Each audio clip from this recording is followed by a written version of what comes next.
Welcome to Cortex Dust, where overthinking isn't a flaw, it's just part of the onboarding process. Today's episode, you're not confused, you're just still negotiating with a version of reality you don't want to accept. I'm not sure yet. That's what you keep telling yourself. But here's the thing. According to psychologist Leon Festinger, people experience cognitive dissonance when their actions and beliefs don't align. Translation: you already know what's true.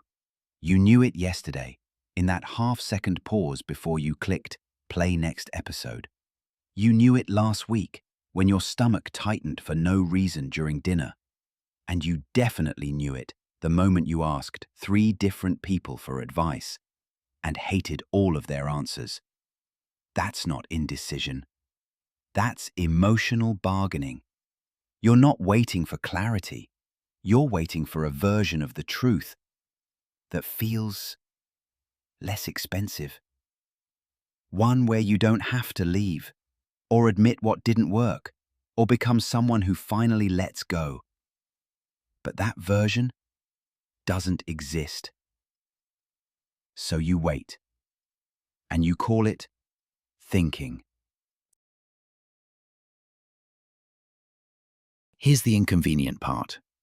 According to Libet's 1983 neuroscience study, your brain decides what to do before you become consciously aware of it.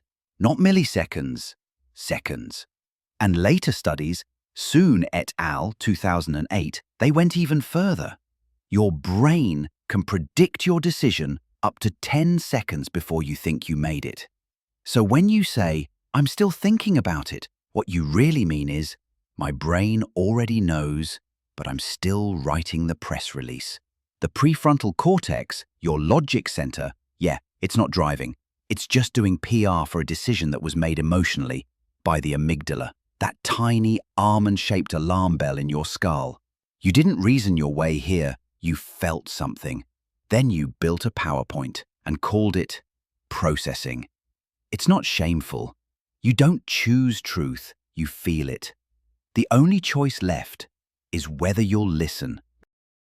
If Freud were alive today, he wouldn't be surprised by your confusion. He'd just call it denial, or projection, or, if he were feeling generous, rationalization with extra hashtags.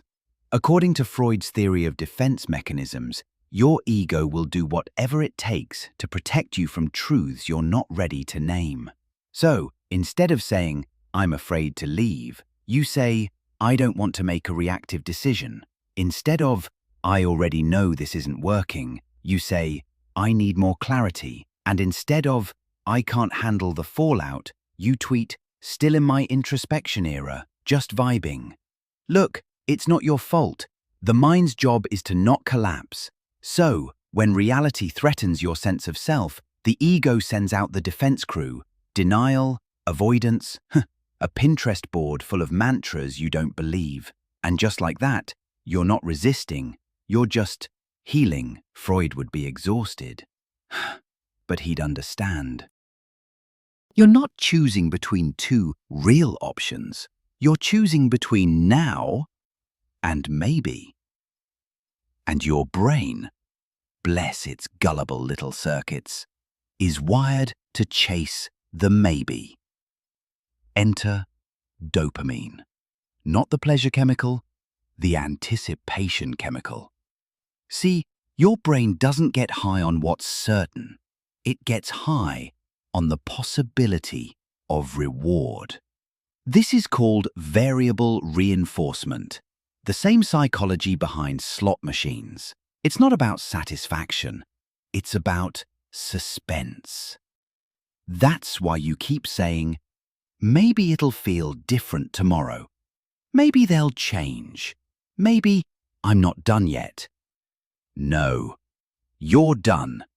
You're just addicted. You're not confused. You're chasing the high that never lands. Potential isn't a path. And right now, you're using it to stay exactly where you are. You're not confused. You're curating ambiguity. It's not indecision. It's branding. These days, we don't hide our uncertainty. We package it. Still healing. Not sure who I am right now. Exploring. Translation: you wear your confusion like fashion. Mismatched aesthetics, curated moods. You're not avoiding the truth. You're vibing with the uncertainty. And online, confusion thrives. There's a quiz for everything. What trauma response are you? Which attachment style fits your zodiac sign? What's your inner child's enneagram? You don't need a new label. You need to admit the old one still hurts. But that doesn't look cute in your bio. So you keep adding identities, like layers on an outfit you're never going to wear outside, and call it growth. You don't actually need more clarity. But clarity, that sells. For only $9.99 a month, you can almost know who you are. Sign up today for exclusive access to your inner child, your repressed potential, and 3 bonus mantras that sound deep but say nothing. Healing, now available in 4 aesthetic tiers, from raw and relatable to CEO of my own nervous system. Just click, just journal. You're not confused, you're exhausted, because capitalism isn't interested in your peace. It just wants your almost confident, almost ready. And if you're still spiraling, don't worry, there's a course, a coach, or a crystal for that too. You're not waiting for an answer. You're waiting for it to stop hurting. That's the part you don't say out loud. You already know what's true.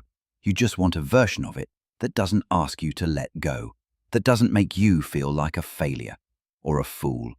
But the truth doesn't come with anesthesia. There is no painless version of clarity. Only the moment you stop dressing your grief in confusion and decide to feel it all the way through. Because clarity isn't clean.